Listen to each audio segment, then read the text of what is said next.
everyone. Today we are going to discuss advice for adult recreational beginners from a pro's perspective. Aaron and I are thrilled to have Philip here tonight. Philip was a junior tennis phenom and trained at the Bollettieri IMG Tennis Academy. He has taught tennis for over 10 years and is a pro at the Raleigh Racquet Club in Raleigh, North Carolina. So Philip, what advice would you give to a person just starting to play adult recreational tennis? The first thing I like to tell everybody, taking up tennis is just be patient. You get a lot of players that come into the sport and they want to get great quick and they want to learn fast. And it's just not a sport where you can learn everything and get good really quickly because there's another level ahead of you. And that's probably the biggest thing I like to tell all the players that I teach who are new to the game is just be patient and don't compare yourself to other people because that usually, robs you of some joy of the game. But after that, more kind of technical advice and maybe mental advice is try to have a short term, a medium term, and a long term goal and do what you can to reach those goals. So if you're wanting to maybe jump from a 2.5 to a 4.0, that's going to require some goal setting and teaming up with a pro and taking some lessons and getting involved in some clinics and leagues. And really, you can start that right away. I think sometimes players are a little nervous. They may start and they're getting the hang of it, but they're just in their heads, oh, no way. There's no way I could play tennis or play in a league. I'm not ready. And I try to discourage that kind of thinking of, oh, I'm not ready, because really we're never going to be ready. We just have to kind of play. I have a question. It's Aaron. What is the greatest area of improvement that you see from beginners? And I will say I have taken lessons from Philip and he has seen my strokes. And I think in our first episode, we talked about advice that Carolyn and I would give to beginners. And I said I would have learned volleys first instead of ground strokes. And Philip has seen my volleys and he would probably agree with that. But is there something specifically? Do you just start working with beginners, with ground strokes, or how do you kind of get someone off the ground and running? That is a great question. And you're right, Aaron. We should kind of learn the game from the net back in starting with touch and learning how to really feel the ball off your strings. And that's such a good way to start because it's controlled. You're learning how to control the ball, and that's first things first, right? Control comes before the power. In a much more kind of higher level, there's kind of two major components that we think about in tennis, and that's physical and mental. The technical part really needs to happen first. We need to be able to hit the ball and move before we can start thinking about the strategies and maybe other tactics of the game. So as far as the physical part, we have footwork, agility, strength. We have technical parts of that as well. I really like when my students start out with the continental grip because it's used for every shot besides the forehand with topspin. Is that the grip that if you're shaking hands with someone? Correct. Okay. I just want to make sure. And this is sad that I don't know what the different grips are called. So, what I call it, Carolyn? I call it the chopper grip. The chopper.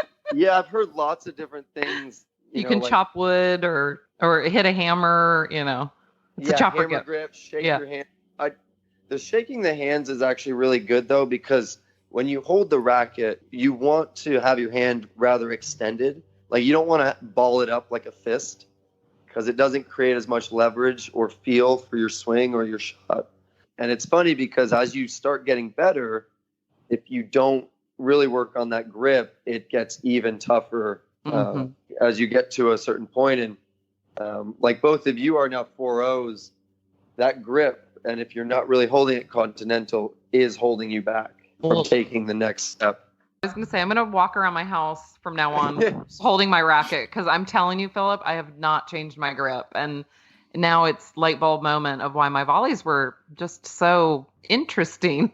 Right. And it's, we just don't, there's no fundamental to the volley. It's more so we're just, if we have time, we're going to swing at it. If not, we're just going to put our racket up, hopefully block the ball. Aaron, what you said was so important. Spending that extra time just holding your racket and getting more familiar and natural with the feel. Because if you've been told by instructors, you need to get into this grip, say you're at work, you're at the desk, just holding that racket really helps you get more natural feel. And then when you're next time on the tennis court, it's that little bit better.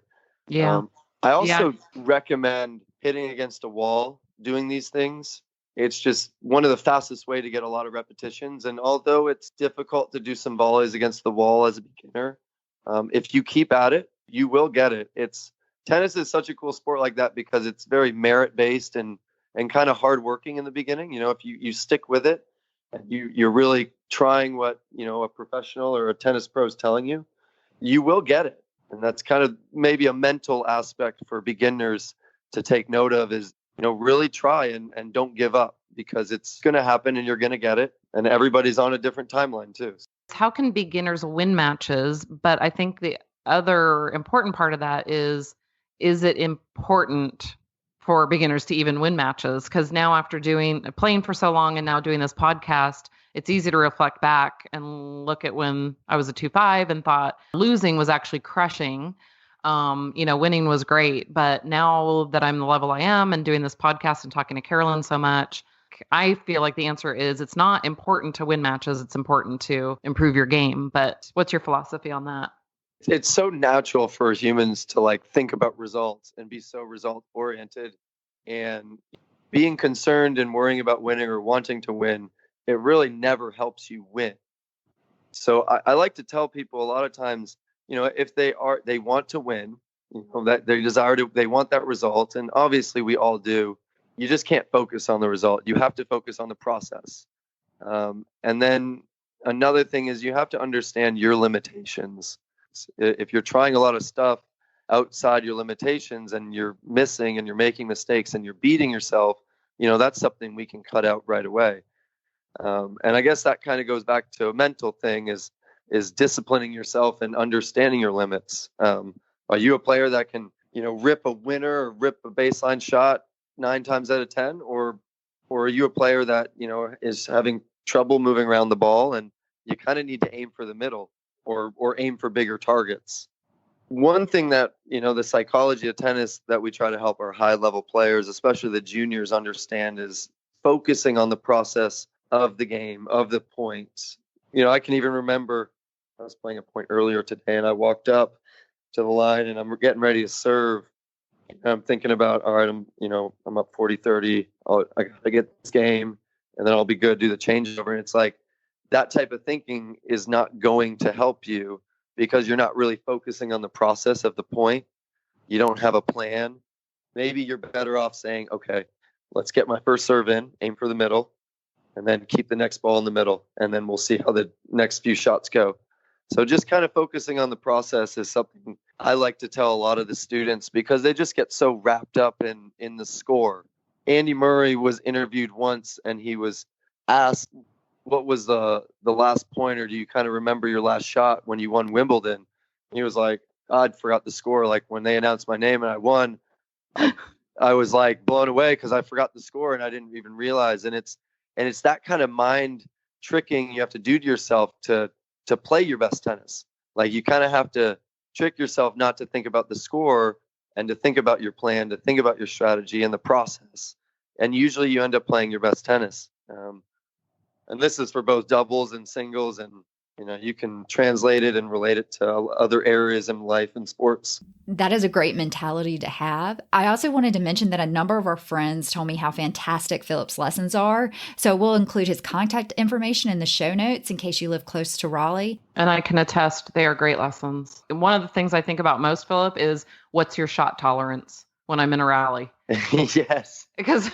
Which is great. Because people bail out so much and not just push the ball back, but deep in the court. And how long can you be consistent? Right. I think that's one of the coolest strategies and one of the easiest to kind of get your mind around. Be like, can I keep the ball in more times than they? Right. All right. That's a pretty easy strategy. Always wait for them to miss. And that's something you never really want to forget, that strategy. I love that you just said that, Aaron, because it's such an important thing for anybody at any level, their shot tolerance and understanding their own as well as their opponents.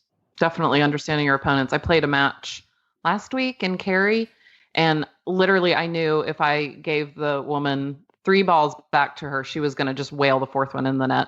She never switched her game ever. I was shocked.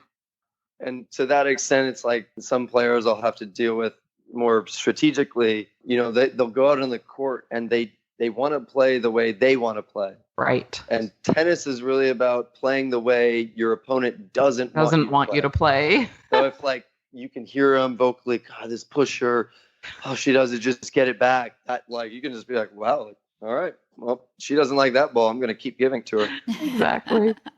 Try to figure out what your opponents don't like, what makes them uncomfortable, and then press that until they adjust. And if they don't, you kind of have an easy match at that point. That's great advice. I don't even think that way. See, look, I'm getting so much from this episode.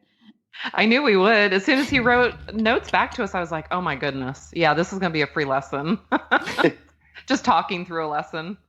Yeah, no, I've really enjoyed this, ladies. It's been super fun. And if you're open-minded and open to change, I think that's another really good thing for tennis, because you have to change. It's inevitable, whether it's mentally, physically, technically.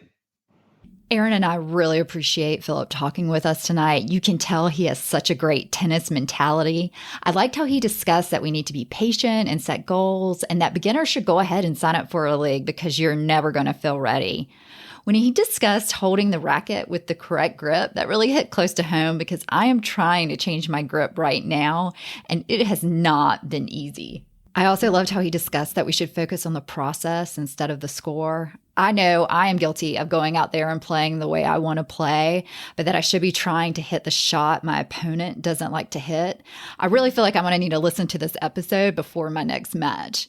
We would greatly appreciate if you check out our Facebook page, which is Second Serve Podcast. Thanks so much for listening and hope to see you on the court soon.